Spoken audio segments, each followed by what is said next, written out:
Paper leak होने के बाद सरकार ने हमीरपुर कर्मचारी आयोग की फंक्शनिंग को सस्पेंड कर दिया है और भर्तियों पर भी रोक लगा दी है। सरकार के इस निर्णय से एग्जाम की तैयारियां कर रहे और एग्जाम पास कर चुके अभ्यर्थी काफी खुश हैं, लेकिन दूसरी तरफ पेपर रद्द न हो इसकी चिंता भी सता रही है। अभ्यर्थियों ने शिमला सचिवालय पहुंचकर सीएम से परीक्षाओं को रद्द न करने की गुहार लगाई है। अभ्यर्थियों ने कहा कि कांग्रेस सरकार ने पेपर लीक माफिया पर बड़ी कार्यवाही की है, जिसका वे स्वागत करते हैं। चयन आयोग के अंदर अगर पेपर लीक माफिया काम कर रहा है तो कई वर्षों से एग्जाम की तैयारी कर रहे बच्चों को रोजगार कैसे मिलेगा। सरकार पूरे मामले की गहनता से जांच कर दोषियों को सलाखों के पीछे डाले, लेकिन जो एग्जाम हो चुके हैं, जिन बच्चों ने मेहनत से एग्जाम पास कर लिया है, उनकी भर्ती रद्द न की जाए।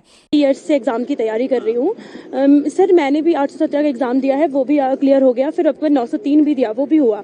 फिर आपने 939 दिया, उसकी मैंने डीवी दी है, और 962 की भी मैंने डीवी दी है। अब सर हमारे इतने एग्जाम्स हो चुके हैं, अब हम लोग तो वेट कर रहे थे कि हम नौकरी मिलेगी हमें। नो डाउट जो सीएम सर ने डिसीजन लिया है वो बहुत ही काबिले तारीफ है। ऐसा डिसीजन एक दिन में लेना बहुत मुश्किल है, और हम लोगों के साथ गलत हो रहा था। आज तक हम 3-4 साल से हम एक नंबर से रह रहे थे। किस वजह से? क्योंकि लोग अपने, बट सर बात यह है कि 100 में से अगर 95 बच्चे लगते, 5 बच्चे आपके चीटिंग से लगते, तो 95 बच्चे हमारे जैसे भी जो दिन रात हम मेहनत करते हैं उस एक पोस्ट के लिए।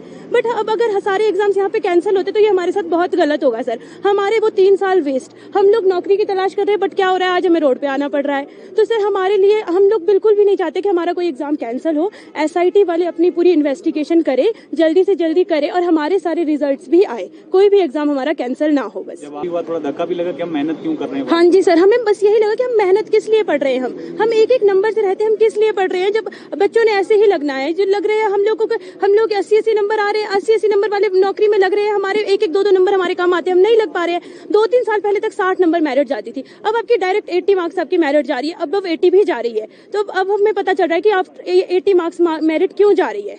खुश भी हैं। हाँ सर, हम बहुत खुश हैं। हम बहुत खुश हैं इस वजह से कि अब हमारे साथ गलत नहीं होगा। अब जो आपका जो मेहनती बच्चा होगा वो लगेगा, जिसके साथ मतलब गलत हुआ है, जिन्होंने गलत किया है, उन लोगों के साथ वो कार्रवाई होनी चाहिए पूरी, उनको जेल होनी चाहिए, उनको नौकरी से उनके साथ पूरी क्वेश्चनिंग होनी चाहिए। हमारे पेपर कैंसिल नहीं होने चाहिए, हमारे प्रॉपर रिजल्ट आने चाहिए। हमें बस एक वो मिल जाए दिलासा कि हमारा पेपर होंगे, हमारे रिजल्ट आएंगे। बाकी सीएम सर ने जो किया हम उसके पूरे सपोर्ट में है। Sir they should be debarred for lifetime and a particular action should be taken by government।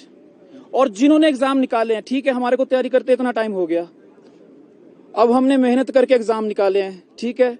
अब अगर पूरे के पूरे एग्जाम को कैंसिल किया जाए, जैसे 817 की बात है, उसमें कम से कम 19,000 बच्चों ने आई थिंक टाइपिंग दिया हुआ है।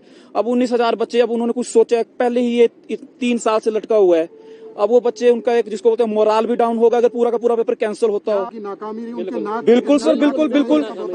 जब बीजेपी सरकार की रही है, जब ब्यूरोक्रेसी पे आपका कंट्रोल ही नहीं था, जो भी सेक्रेटरी थे उनको 7-8 साल वहां पे हो गए, इतनी बड़ी पोस्ट है, वो एक एचएस है, ठीक है।